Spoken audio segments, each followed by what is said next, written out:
Moto uliotokea katika kituo cha biashara karibu na mji mkuu wa Irani umeua watu 8 na kujeruhi wengine 36, televisheni ya taifa ya Irani imesema Jumatano. Moto huo ulianza Jumanne katika kituo cha biashara cha Agavan katika mji wa Andisheni mkoani Teherani. Haikufahamika mara moja nini kilisababisha moto huo, na televisheni ya taifa IRIB imesema kuwa mamlaka husika zinachunguza tukio hilo. Picha za televisheni zilionyesha wazimamoto wakikabiliana na miali ya moto huku mawingu makubwa ya moshi mweusi yakifuka kutoka kwenye jengo hilo la ghorofa. Hakukuwa na ishara yoyote kuwa moto huo unahusiana na vita, ambapo makubaliano ya kusitisha mapigano na Marekani yamekuwa yakizingatiwa kwa takribani wiki ya 3 sasa.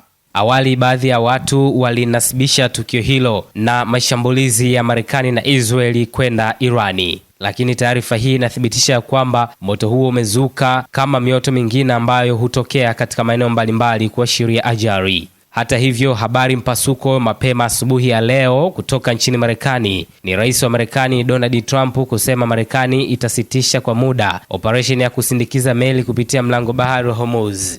Operesheni ya Marekani ya kusindikiza meli zilizokwama katika mlango bahari wa Hormuz itasitishwa kwa muda mfupi, Rais wa Marekani Donald Trump alitangaza Jumanne jioni. Trump alisema operesheni ya Project Freedom iliyoanza siku chache zilizopita itasimamishwa kwa makubaliano ya pande zote kwa sababu maendeleo makubwa yamepatikana kuelekea makubaliano ya mezani na Irani. Vyombo vya habari vya serikali ya Irani vimeelezea hatua hiyo kama ushindi vikali, kuwa Trump alirudi nyuma baada ya kushindwa mara kwa mara kufungua njia hiyo muhimu kwa usafirishaji wa kimataifa. Tangazo la Trump lilikuja wakati waziri wa mambo ya nje Marco Rubio akisema kuwa operesheni ya awali ya Marekani na Israeli dhidi ya Irani, Operation Epic Fury, imekamilika baada ya kufikia malengo yake. Katika ujumbe wake kwenye mitandao ya kijamii, Trump alisema alifanya uamuzi huo kutokana na ombi la Pakistan ambayo imekuwa mpatanishi kati ya Marekani na Irani. Hata hivyo, aliongeza kuwa vikwazo vya Marekani dhidi ya bandari za Irani vitaendelea.